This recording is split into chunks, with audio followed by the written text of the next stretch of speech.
In questo video vi mostreremo delle animazioni motion graphics realizzate con l'ausilio di espressioni che fanno riferimento diretto alla fisica classica, in modo da risultare quanto più possibile realistiche. Prima di procedere con le animazioni in After Effects abbiamo creato un'animatic in Photoshop, per avere un'idea dei tempi e dello stile che volevamo imprimere all'intero video.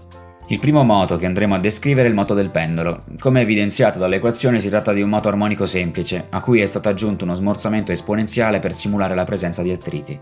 L'espressione andrà applicata al parametro rotation dello shape layer contenente la pallina più piccola, avendone prima fissato l'anchor point in corrispondenza dell'estremità opposta al filo. Abbiamo creato 3 expression control, uno di tipo angle e 2 slider, per regolare i parametri in maniera dinamica. Per collegarli all'espressione abbiamo utilizzato lo strumento Pick Whip, l'icona a forma di spirale che compare una volta attivato l'utilizzo delle espressioni. Abbiamo poi simulato il moto di un proiettile, associando alla coordinata x l'espressione di un moto rettilineo uniforme e alla y quella di un moto uniformemente accelerato, dovuto alla presenza della forza di gravità. Poiché il proiettile va orientato lungo la tangente e la traiettoria, siamo intervenuti sul parametro rotation, calcolando la derivata alla traiettoria del pendolo ed ottenendo il valore dell'angolo tramite l'arco tangente, utilizzando opportunamente le formule di conversione da gradi a radianti. Ricordate di prestare attenzione alla posizione dell'anchor point. Il terzo moto che abbiamo realizzato è il rimbalzo della pallina. Nonostante si tratti di una sequenza di moti parabolici, per semplicità abbiamo utilizzato una funzione sinusoidale, in quanto già periodica, simulando i punti di rimbalzo in cui la velocità della pallina cambia istantaneamente, prendendo il valore assoluto della funzione. Abbiamo lavorato separatamente sulle coordinate x e y della posizione, cliccando col destro sul parametro position e scegliendo separate dimension.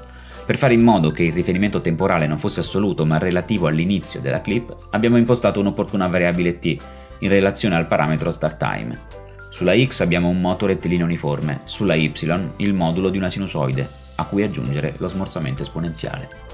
Per realizzare l'effetto dei squash and stretch abbiamo scritto un'espressione sul parametro scale della pallina.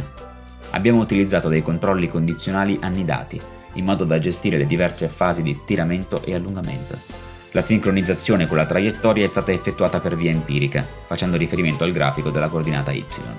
Vi mostriamo ora un'animazione ad esempio, basata sui moti precedentemente illustrati.